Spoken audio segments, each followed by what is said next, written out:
الشیطان الرجیم بسم اللہ الرحمن الرحیم وَإِذْ قَالَ رَبُّكَ لِلْمَلَائِكَةِ إِنِّي جَاعِلٌ فِي الْأَرْضِ خَلِيفَةً قَالُوا أَتَجْعَلُ فِيهَا مَن يُفْسِدُ فِيهَا وَيَسْفِكُ الدِّمَاءَ وَنَحْنُ نُسَبِّحُ بِحَمْدِكَ وَنُقَدِّسُ لَكَ قَالَ إِنِّي أَعْلَمُ مَا لَا تَعْلَمُونَ وَعَلَّمَ آدَمَ الْأَسْمَاءَ كُلَّهَا ثُمَّ عَرَضَهُمْ عَلَى الْمَلَائِكَةِ فقال انبئوني بأسماء هؤلاء إن كنتم صادقين قالوا سبحانك لا علم لنا إلا ما علمتنا إنك أنت العليم الحكيم قال يا آدم انبئهم بأسمائهم فلما أنبأهم بأسمائهم قال ألم أقل لكم إني عالم غيب السماوات والأرض وعالم ما تبدون وما كنتم تكتمون وَإِذْ قُلْنَا لِلْمَلَائِكَةِ اسْجُدُوا لِآدَمَ فَسَجَدُوا إِلَّا إِبْلِيسَ أَبَى وَاسْتَكْبَرَ وَكَانَ مِنَ الْكَافِرِينَ۔ اور یاد کرو جب آپ کے رب نے فرشتوں سے کہا یقیناً میں زمین میں خلیفہ بنانے والا ہوں۔ انہوں نے کہا کہ آپ زمین میں اسے خلیفہ بنانا چاہتے ہیں جو اس میں فساد کرے گا اور خون بہائے گا، حالانکہ ہم آپ کی تعریف کے ساتھ آپ کی پاکی بیان کرتے ہیں اور آپ کی تعظیم کرتے ہیں۔ اللہ نے فرمایا یقیناً میں جانتا ہوں جو تم نہیں جانتے، اور سکھلا دیا آدم کو تمام نام۔ پھر وہ چیزیں فرشتوں پر پیش کیں اور کہا ان چیزوں کے نام مجھے بتلاؤ اگر تم سچے ہو۔ انہوں نے کہا ہم آپ کی پاکی بیان کرتے ہیں، ہمیں تو بس اتنا ہی علم ہے جتنا آپ نے ہمیں دیا ہے، آپ یقیناً صاحب علم اور صاحب حکمت ہیں۔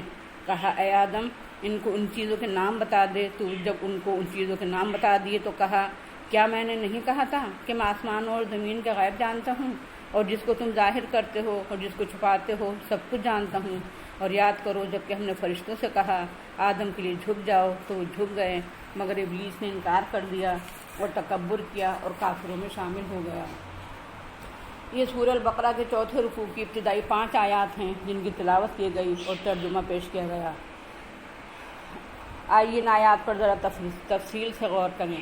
پچھلے رکوع کے آغاز میں انسانیت کے نام قرآن کا یہ پیغام بیان ہوا ہے کہ اپنے رب کی بندگی کرو۔ رب کی بندگی کیوں کریں؟ اس سوال کے جواب دیتے ہوئے استدلال کے طور پر کہا گیا تھا کہ تم کو اور تم سے پہلے کے تمام لوگوں کو اسی نے پیدا کیا ہے، اس لیے پیدا کیا ہے کہ اس کی بندگی کرو۔ یہاں اس سلسلے میں ایک اور سوال کا جواب دیا جا رہا ہے کہ اللہ نے انسان کو کیوں پیدا کیا۔ ساتھ ہی یہ بھی بتایا جا رہا ہے کہ قرآن کا پیغام صرف بندگی رب ہی نہیں ہے بلکہ شریعت و خدابندی کا نفاذ اور قوانین الہی کا اجرا بھی قرآن کا پیغام ہے، کیونکہ انسان صرف مخلوق اور بندہ ہی نہیں ہے بلکہ اللہ تعالیٰ کا خلیفہ بھی ہے۔ انداز بیان حکائی ہے تاکہ اسلوب کی یکسانی سے اکتاہٹ پیدا نہ ہو۔ حکایت کے انداز میں پیغام دینے سے ایک اور فائدہ یہ ہوتا ہے کہ بہت سے سوالات کے جوابات خود بخود سامنے آتے چلے جاتے ہیں۔ اللہ تعالیٰ نے آدم علیہ السلام کو پیدا کرنے سے پہلے فرشتوں سے اپنے منصوبے کا تذکرہ فرمایا کہ میں زمین میں اپنا خلیفہ پیدا کرنے والا ہوں۔ یہاں سوال پیدا ہوتا ہے کہ خلیفہ کسے کہتے ہیں، اس کی ذمہ داریاں کیا ہوتی ہیں اور خلیفہ بنانے کے مقاصد کیا ہوتے ہیں۔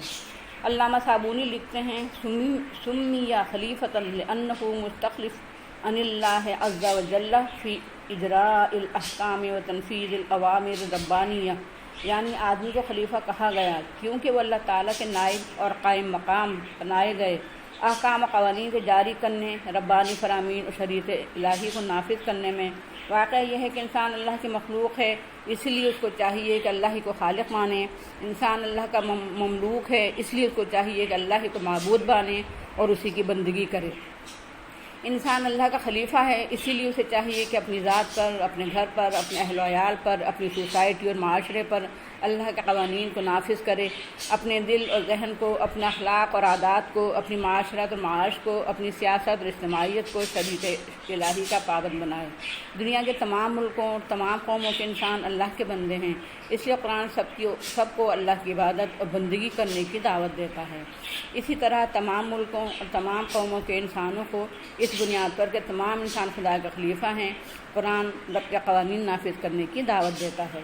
فرشتے انسان کو خلیفہ بنانے کی مصلحت اور مقاصد نہیں سمجھ سکے، اسی لیے انہوں نے عرض کیا ہم آپ کی تصدیق کرتے ہیں، عیبوں اور کوتاہیوں سے آپ کے مبرہ ہونے کا اقرار و اظہار کرتے ہیں، آپ کے حمد و ثنا بیان کرتے ہیں، آپ کی بزرگی اور عظمت تسلیم کرتے ہیں اور آپ کی پاکی کا اظہار اور اعلان کرتے ہیں۔ اللہ تعالیٰ نے فرمایا وہ مصلحت اور مقاصد تم نہیں جانتے ہو جو میں جانتا ہوں، صرف پوجا اور بندگی مقصود نہیں ہے بلکہ احکام الہی کا نفاذ، قوانین ربانی کا اجرا اور تعمیر جہاں اور ایجاد اکتشاف، قیام عدل و انصاف، قیام امن امان بھی مقصود ہے۔ حیوانیت، ملوکیت کے امتزاج اور توازن سے طرح طرح کے علوم و فنون، نو بنوں کی توانائیاں ظاہر ہوں گی اور صلاحیتوں کا اظہار ہوگا، اور ہزار قسم کی ترقیات اور ارتقاء کا ظہور بھی پیش نظر ہے۔ اس لیے انسان کو پیدا کرنا اور اس خلافت کے منصب پر فائز کرنا ضروری ہے۔ اگر صرف پوجا پرستش پیش نظر ہوتی اور دیگر کار جہاں پیش نظر نہ ہوتا تو انسان کو خلیفہ بنانے کی ضرورت نہ ہوتی۔ فرشتوں نے منفی پہلو تو بھانپ لیا تھا کہ اختیار پا کر وہ خلافت کے منصب پر فائز ہو کر یہ خاک کا پتلا یقیناً خون ریزی اور فساد انگیزی کرے گا۔ اگر انسان کو فساد انگیزی کی صلاحیت اور اختیار نہ دیا جاتا تو امن و امان قائم کرنے کی خوبیاں اور صلاحیتیں کیسے بروئے کار آتی؟ اگر خون ریزی اور قتل و غارت گری کا اختیار اور آزادی اسے حاصل نہ ہوتی تو عدل و انصاف قائم کرنے اور سب کے ساتھ برابری کا برتاؤ کرنے اور سب کے حقوق دلوانے کی صلاحیتیں کیسے بروئے کار آتی؟ اسی لیے اللہ تعالیٰ نے یہ فرمایا کہ انسانی خلافت کی مصلحتیں، خوبیاں، فوائد اور حکمتیں میں جانتا ہوں، تم نہیں جانتے۔ فرشتوں کے اٹھائے ہوئے سوال کو ذکر کہ خلافت انسانی کی مصلحتیں اور حکمتیں کیا ہیں، دوسرے جواب اللہ تعالیٰ نے آدم علیہ السلام اور فرشتوں میں علمی مقابلہ کرا کے دیا کہ علمی مقاصد اور مصلحتیں اولاد آدم کے ذریعے ہی پوری ہو سکتی ہیں۔ فرشتوں نے اپنی علمی بیمائگی کو فوراً تسلیم بھی کر لیا اور اللہ تعالیٰ کے العلیم اور الحکیم ہونے کا اعلان و اظہار بھی کیا۔ اللہ تعالیٰ العلیم ہے، یعنی سب چیزوں کو جانتا ہے، اس کا علم ازلی اور ابدی ہے، وہ ہر چیز کو اس کے وجود پذیر ہونے سے پہلے جانتا ہے اور اس کے فنا ہونے کے بعد بھی اس کے متعلق اس کا علم باقی رہتا ہے۔ وہ ہر ایک کے غرض و غایت اور ہر چیز کی مصلحت و حکمت، ہر ایک کے فوائد و نقصانات سب کو جانتا ہے۔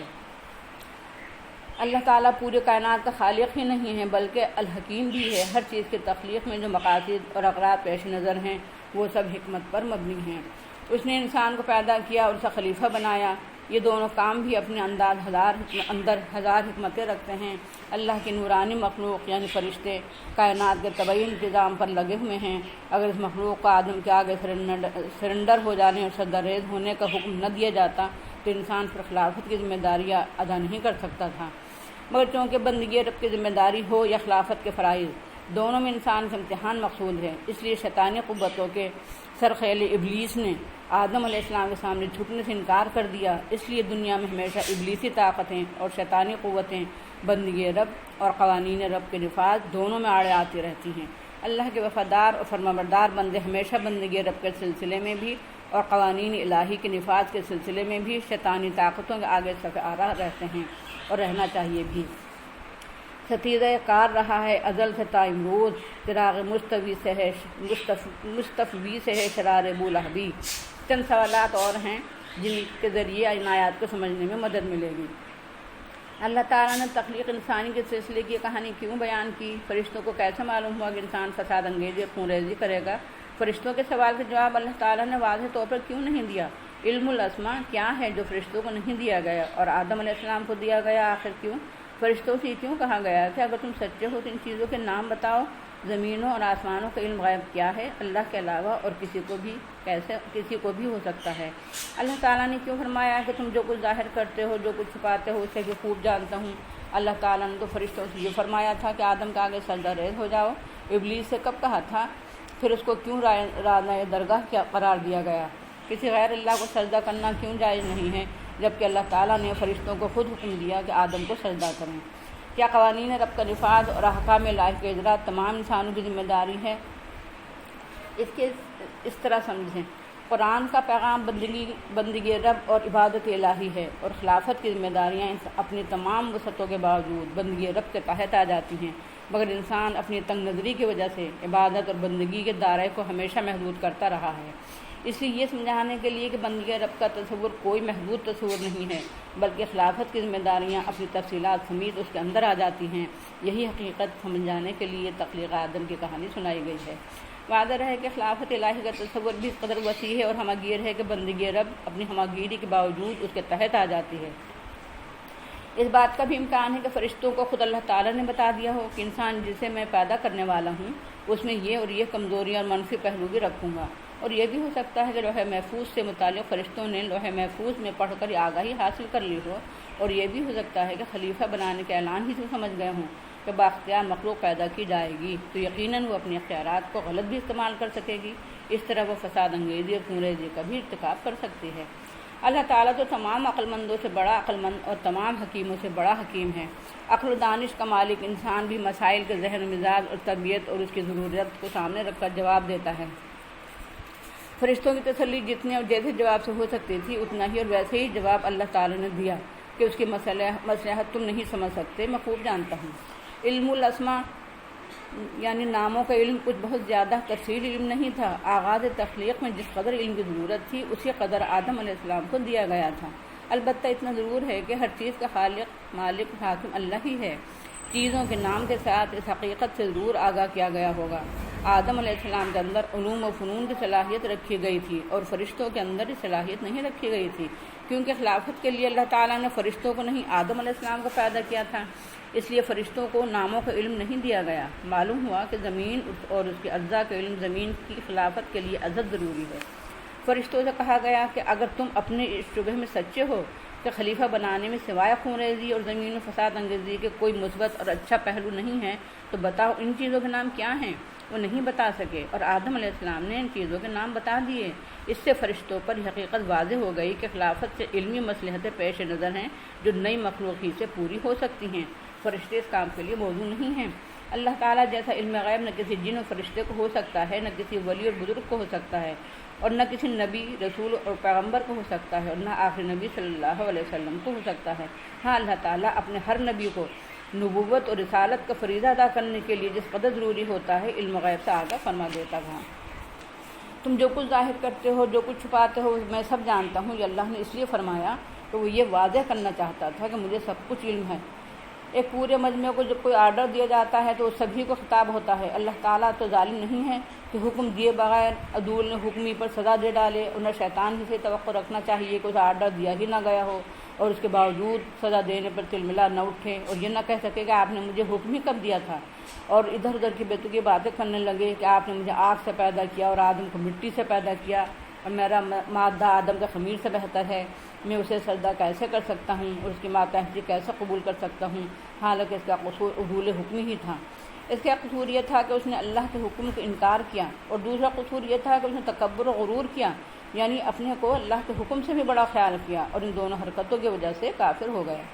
سجدہ عبادت کی ایسی شکل ہے جس کی سبھی پجاری اپنے معبودوں کے لیے انجام دیتے ہیں، اور اسلام میں عبادت اللہ کے سوا کسی کی جائز نہیں ہے۔ اس کی واضح تعلیم قرآن اور حدیث دونوں میں دی گئی ہے۔ سجدہ فقط صرف جھکنے اور عاجزی، انکساری ظاہر کرنے اور کسی کے سامنے اپنی ذلت اور پستی ظاہر کرنے کو کہتے ہیں۔ اللہ تعالیٰ نے فرشتوں کو آدم علیہ السلام کے آگے جھک جانے کا حکم دیا تھا، ماتحتی کرنے اور سرنڈر ہو جانے کا آرڈر دیا تھا، شرعی سجدے کا حکم نہیں دیا تھا۔ دوسرا جواب یہ ہے کہ سجدہ تو اللہ ہی کو کرنا تھا، البتہ آدم کی حیثیت قبلے کی تھی، یا پھر صرف تعظیمی سجدہ تھا جس کا حکم خود اللہ تعالیٰ نے دیا تھا، مگر ہم انسانوں کے لیے کسی غیر اللہ کو تعظیمی سجدہ کرنا بھی جائز نہیں ہے، کیونکہ اس کا ہمیں کہیں بھی حکم نہیں دیا گیا۔ یقیناً جس طرح اللہ کے بندے ہونے کی وجہ سے تمام انسانوں کے لیے اپنے پیدا کرنے والے خالق، مالک اور حاکم یعنی رب تبارک تعالیٰ کی عبادت، پوجا، بندگی اور اطاعت ضروری ہے، اسی طرح سارے انسانوں پر اللہ کا خلیفہ ہونے کی وجہ سے اللہ کے قوانین پر چلنا اور اس کے قوانین کو جاری و نافذ کرنا بھی سارے انسانوں کی ذمہ داری ہے، اور اسی پر فلاح کا دار و مدار ہے۔ وَقُلْنَا يَا آدَمُ اسْكُنْ أَنْتَ وَزَوْجُكَ الْجَنَّةَ وَكُلَا مِنْهَا رَغَدًا حَيْثُ شِئْتُمَا وَلَا تَقْرَبَا هَٰذِهِ الشَّجَرَةَ فَتَكُونَا مِنَ الظَّالِمِينَ فَأَزَلَّهُمَا الشَّيْطَانُ عَنْهَا فَأَخْرَجَاهُمَا مِمَّا كَانَ فِيهِ وَقُلْنَا اهْبِطُوا بَعْضُكُمْ لِبَعْضٍ عَدُوٌّ وَلَكُمْ فِي الْأَرْضِ مُسْتَقَرٌّ وَمَتَاعٌ إِلَىٰ حِينٍ فَتَلَقَّىٰ آدَمُ مِن رَّبِّهِ كَلِمَاتٍ فَتَابَ عَلَيْهِ إِنَّهُ هُوَ التَّوَّابُ الرَّحِيمُ قُلْنَا اهْبِطُوا مِنْهَا جَمِيعًا فَإِمَّا يَأْتِيَنَّكُم مِّنِّي هُدًى فَمَن تَبِعَ هُدَايَ فَلَا خَوْفٌ عَلَيْهِمْ وَلَا هُمْ يَحْزَنُونَ وَالَّذِينَ كَفَرُوا وَكَذَّبُوا بِآيَاتِنَا أُولَٰئِكَ أَصْحَابُ النَّارِ هُمْ فِيهَا خَالِدُونَ۔